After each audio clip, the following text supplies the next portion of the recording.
A very good evening and a very sunny evening, and welcome to a Date with a Dinner Set programme 246 on April the 6th. I hope this finds you well. Hello, Miles. Didn't have a chance to say hello to you in type, so there we go. So I hope you enjoyed our opening bit of music. Yes, indeed, it was a Scooby Doo theme. I have no idea why we chose that one this evening. It just so happens that was what popped into my head at the start of the week. That's the one we would have. So Scooby Doo, which started back in 1969, the original series ran for about 41 episodes. And of course, it's gone through many changes since, but the basic concept is still the same, I think, and much loved by, well, I say everyone, almost everyone, I would think. The composer of that iconic little tune was this chap, Ben Raleigh, who was a singer and a composer and arranger, and he worked with a lot of big names like Johnny Mattis, Perry Como, Joe Stafford, just to name but a few. And yes, amongst his output was that amazing theme for Scooby Doo. So there we go. Hello, Janet. It's lovely to see you. Good evening to you. Fantastic. So it looks like we're all enjoying sun in various degrees of how cold we feel in the wind. I was reading about this earlier, that it's something to do with the something trapped over somewhere up north Scotland, but it might change, I think. Hello, Martin, and hello, Jeannie. Fantastic.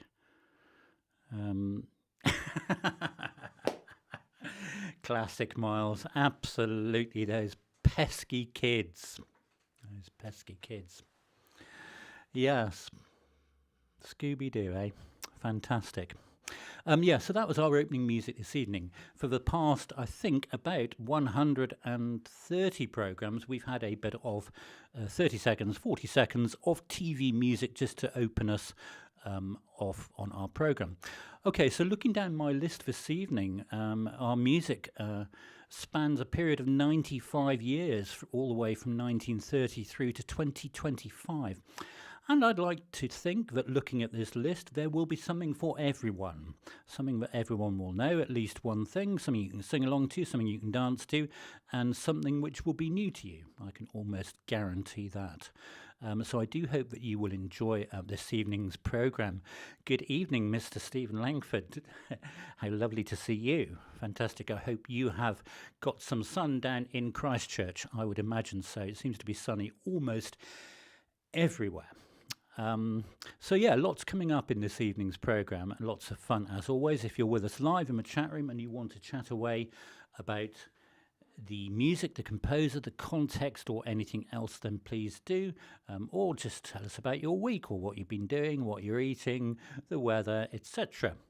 Apparently, it's not rained significantly for months, and we had the warmest March or sunniest March on record.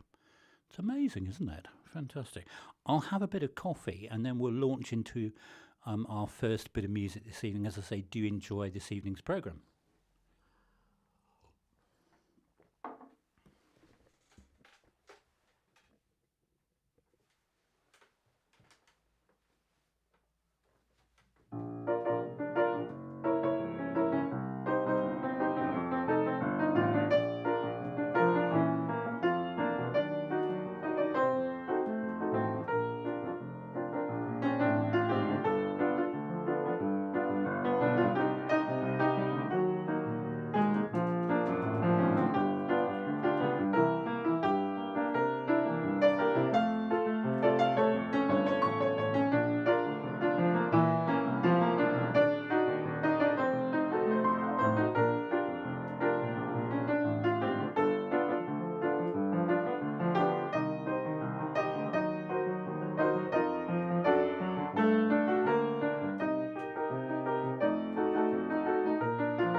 Hello, Maggie and Jerry. Hello, Ollie. Great to see you, chap. Fantastic.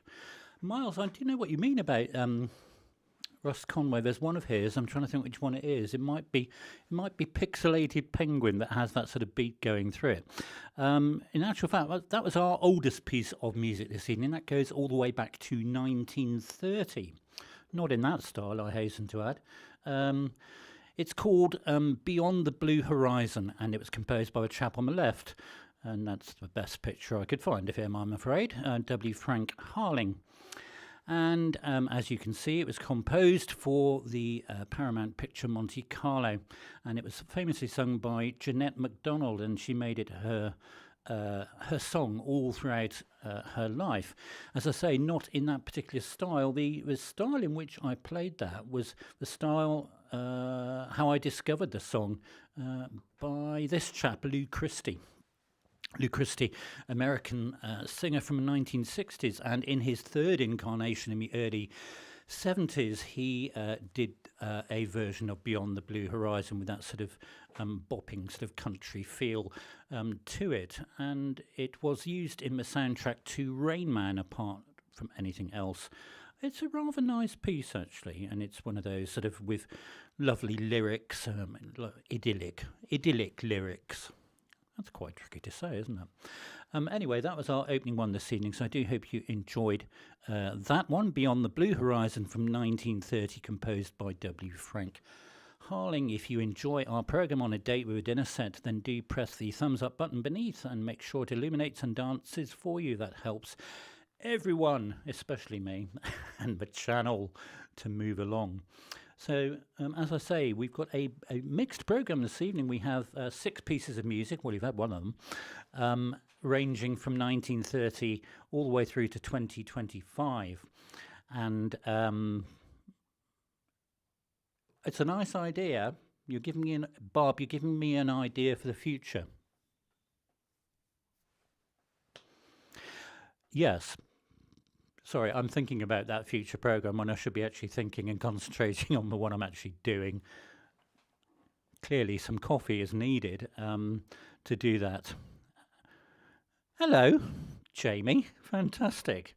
Good to see you, chap. Wonderful. Always good to see you, mister.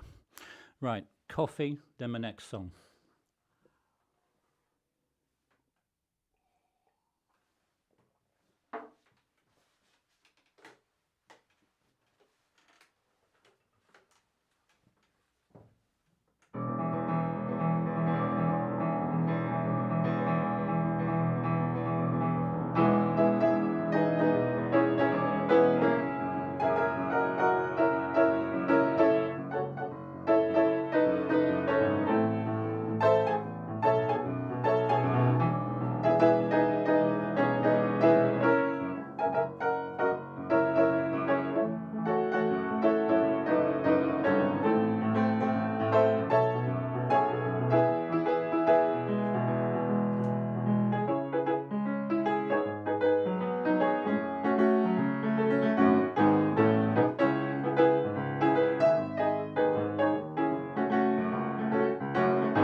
It's a great track, isn't it? It's a real summer sound. I remember it so clearly. It's quite interesting. By the way, you're all correct, of course. It was by ELO, the Electric Light Orchestra, from their iconic double album Out of the Blue from 1977. And that whole album composed by the wonderful Mr. Jeff Lynne, still very much with us. He composed that whole double album in 2 weeks. He sort of shut himself away in Switzerland, apparently, and composed that whole, as I say, double album, including that one, Turn to Stone and Mr. Blue Sky. Yeah, absolutely love the sound of ELO, the sort of blend of rock music and synthesizers and string instruments, coupled with an amazing light show. And oh, thank you, Mark. I'm glad you said that. I knew you'd been to see them live at the NEC. Yeah, so he's a Birmingham lad, is Mr. Jeff Lynne, and rather like our younger brother, supports Birmingham Football Club. No accounting for taste, is there? But there we go. So I hope you enjoyed that one, Turn to Stone from 1977.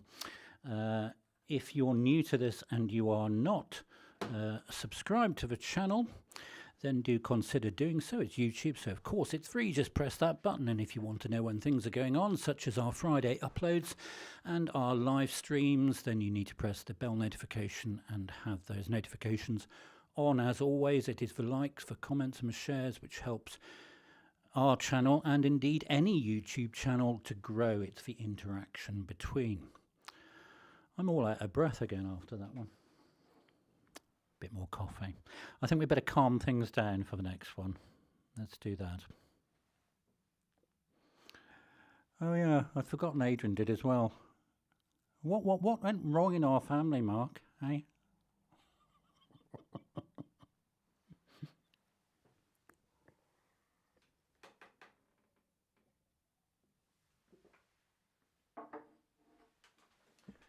It was loud, Ross. I heard it all the way up here in Surrey, actually.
I'm just going to say yes to that, Jamie, because I reckon at some point we will have played that together. Yeah, it's a lovely tune, actually, and indeed, as Hannah said, composed by the wonderful Mr. Cole Porter. I hope you're all pleased. I managed to find a picture of Mr. Porter smiling, and much more importantly, perhaps, a picture without him smoking a cigarette, because he smoked about 400 fags a day, bless him. But yeah, it's a nice picture of him. I rather like that jacket, actually.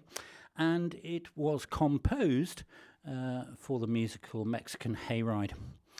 And indeed, as Hannah said, it's called I Love You. And it's rather an interesting title in that it is rather generic. And there's a story to that Cole Porter was challenged to actually compose an interesting bit of music to a very sort of generalised, generic, and anything else beginning with gen lyric. And that was the result, that really, really very beautifully crafted melody that goes in. It quite happily sits in a Begin style, a slow rumba style. It's been recorded by lots of people, including Joe Stafford, Frank Sinatra, Perry Como, etc. I rather like it. Indeed, Jamie, I Love You from Mexican Hayride. That is it. So I hope you enjoyed that one. So just a little bit of a self-plug, as we do at this point, that to say the Friday uploads in April are all going to be pieces of music by Mr. Marvin Hamlisch, a wonderful composer. And I started off, what lovely tulips on that piano, with Nobody Does It Better. Nobody Does It Better, of course, being the iconic power ballad theme from a 1977 James Bond film, The Spy Who Loved Me. That's the one with the ski chase at the beginning and the parachute that opens with the Union Jack and everyone cheers and roars. But it's a great theme, and it really, really launched the career of the singer Carly Simon. So I've done my cover of that as the opening Friday upload for the Marvin Hamlisch month. Marvin Hamlisch, quite an incredible pianist, composer he was, and he is, or was, a PEGOT. Yes, a PEGOT. He is one of only 2 people to have ever won a Pulitzer Award, an Emmy, a Grammy, an Oscar, and a Tony. And the other person that has that accolade of those 5 awards was Richard Rodgers. Well, so far, there may be others to come. So do have a look at that one if you'd like to have a listen to my cover of Nobody Does It Better. There is a link directly below this video description, which will take you straight there if you'd like to do that. Right, here's one we haven't had for about 2 years. I hope you will enjoy this. It did have all the notes from I Got You Under My Skin, and probably some others as well, actually. He did write quite a few songs, did Mr. Porter. Clever chappie.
Very good suggestions in our chat room this evening. It could well have been any of those. Who else could it have been? But it wasn't. It could have been, yes, it could have been Henry Mancini, it could have been Dave Brubeck, Count Basie, it could have been Neil Hefti, blah-de-blah-de-blah-de-blah. Yes, indeed, Steve, it could have been Mr. Thelonious Monk, it could have been Neil Hefti. You're going to kick yourselves, and if not, I can come over and kick you, if you like. We've had it once or twice on the programme. Yeah, it was composed by Mr. André Previn. Yes, André Previn. Andrew Preview in all his glory. In his jazz days, he had so many careers, did André Previn. What a man. He first of all started working for MGM Studios as a scorer and scored many, many films. He had a whole side career as an amazing jazz pianist, as a trio player, as an accompanist of songs, as a contributor to the American Songbook. He, of course, was a phenomenal pianist in the classical world as well, and a conductor. Yes, indeed. Andrew Preview. And that piece was called Like Young, and it was from 1959, a very famous recording out there with the David Rose Orchestra and André grooving away. He is an absolutely, he was an absolutely amazing jazz pianist, amongst other things. Yeah, it was always, I sort of had that tune on my periphery, which is quite painful, I have to say, for some time. And it took me ages to work out who had composed it, and I was most surprised when it was. Hello, Jean. Fantastic. Wonderful. Well, it's great to see you anyway. Like Young. Thank you, Bob, very much. I was thinking the piano needs a tune, actually. The warm weather doesn't suit the piano. It's going a bit squiffy, like sucking several lemons simultaneously. But I do hope you enjoyed that one. It's certainly a great fun one to play. Okay, so before we move on with our next piece of music, we have to tell you, of course, that today, April the 6th, not only is it programme 246 on A Date with Dinner Set, which is clearly important in its own right, but of course today, April the 6th, is National Teflon Day. National Teflon Day. You heard it here. It was invented in 1938, as many of the great things in life are invented by accident in a laboratory, and then it was later that it was developed for use in the kitchen, and I believe the first non-stick frying pan, the Happy Pan, isn't that lovely, the Happy Pan, 1961. But of course, Teflon has so many uses today in fabrics, in aeronautics, blah, blah, blah. I'm going to stop there because I haven't really researched it thoroughly enough, but I just know that it's the non-sticky stuff, and that's enough. That's enough to celebrate, isn't it? National Teflon Day. I know you learn so much on this programme, don't you? It's absolutely bizarre. So we have two more. Yes, of course. What else could it be? I mean, we had National Pencil Day last Sunday. So isn't the internet wonderful? It just sort of comes up with something ludicrous to talk about. Just to give me a little breather between our songs. We have two more bits of music to come. Feel free to dance along, to sway along, to sing along, to do whatever you wish to the next one, which will be very well known, I believe, to 95% of you out there. Do enjoy our penultimate piece of music.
Indeed. Hello, Marion. Wonderful to see you. Indeed, Tulips from Amsterdam. Sadly, the tulips I had on the piano last week did not last. But you will see the poinsettia is back. I had an email this week from one of our viewers who watches on Catch Up and said, well, what have you done to the poinsettia? Have you managed to kill it at last? Well, no, it's still there. I mean, it's not very red, but it's still incredibly alive, considering that I haven't done anything to it. Perhaps that's why, actually, if I just ignore it. So it could be, the Easter poinsettia. It's a funny shape and a funny colour, but it's quite happy, so we're going to leave it there. That was indeed Tulips from Amsterdam, and it has quite an interesting history to it. Its composer was Mr. Ralf Arnie. It was originally composed back in 1953 to a different tune. And then this chap, Ralf Arnie, came along and composed that rather jolly one. And as we know, a very famous English set of lyrics, which were written by a Decca record producer, were written and used to promote their young singer-entertainer, Mr. Max Bygraves, as Auntie Ros said there. Max Bygraves, 1958, had a phenomenal hit with that one and sort of used it all his life, really, as he went along. Max Bygraves, of course, the chap who famously bought the rights to Lionel Bart's Oliver for £350 and then later sold them for £250,000, possibly to buy that rather nice Rolls Royce he used to go around in. I'm not sure. But it's a lovely song. It's a swirling, whirling type of song. So I do hope you enjoyed that one. We have one more bit of music. Now look, this bit of music is only known to about 2 people. Well, I'm going to say that in this chat room tonight, and I'm really excited about it. As a YouTuber, one. Do you hear that? YouTuber. I am a creator. One follows quite a few people, and one of the people I follow on my channel is this chap, Mr. Stephen Langford, who is absolutely with us in our chat room this evening. And a bit like myself, Stephen runs a YouTube channel and uploads fantastic covers and, importantly, his own compositions. We've had his music on the programme before. We have featured his Waltz for Ava, which I believe won the, was it 2022? Steve, you're going to have to correct me here. I've not been making my notes properly. Actually, I think Waltz for Ava was that the runner-up in 2022, and then Fairy Tale, you won the pianist composer competition in 2023. But do correct us in the chat room, or correct me anyway. Anyway, as I say, so Steve is with us here. Now, there's a good reason for that. So I was looking, as I say, at my YouTube feed over last weekend, and I saw that Steve had uploaded an original composition. And when I got a chance to listen to it, I listened to it a few times. I thought, oh, that's really good. Oh, I really like those patterns. I really like those harmonies. And I started writing a comment before I'd actually read the description. And then I read the description, and I was absolutely bowled over. Look at the first page of this music. Look at that. This piece of music by Stephen with us in our chat room this evening, dedicated to me. That's me there. I am so honoured. I'm chuffed to bits. I'm sick as a parrot, over the moon, blah, blah, blah. I've never in my life had a piece of music dedicated to me, and I am so amazed. So I contacted Steve straight away and said, please, can I play it on Sunday night? Please, please, please, please, please. And he said yes, and I hope to be there. And indeed, he is here with us. So, to finish off our programme tonight, I'm going to play New Day, which is a lovely piece by Steve Langford. Do enjoy our final bit of music before we say goodnight in our usual way.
Wasn't that fantastic? Thank you, thank you. What an amazing composition, Steve. I hope you enter New Day into another one of your competitions, because that's such fun to play. And as I say, I'm so honoured that you dedicated it to me, and I hope you get lots more views on that. I've put a link to Steve's channel in the video description, so if you want to hear the composer himself playing that and leave him a comment, that would be very nice. So that does bring us to the end of this evening's A Date with a Dinner Set, programme 246 on April the 6th, and lots of sunny weather, I believe, to come in the week that is. Thank you again, Stephen, very much. That's absolutely great. So there we go. I have really enjoyed playing for you this evening. Thank you all for being here. If you've been here with us in the chat room, if you've been watching on the catch-up, then you are equally welcome to our merry little offering on Gigi the Piano Man. Do take very good care of yourselves in the week that is to come. Look forward to playing for you next week. All the very best. Good night.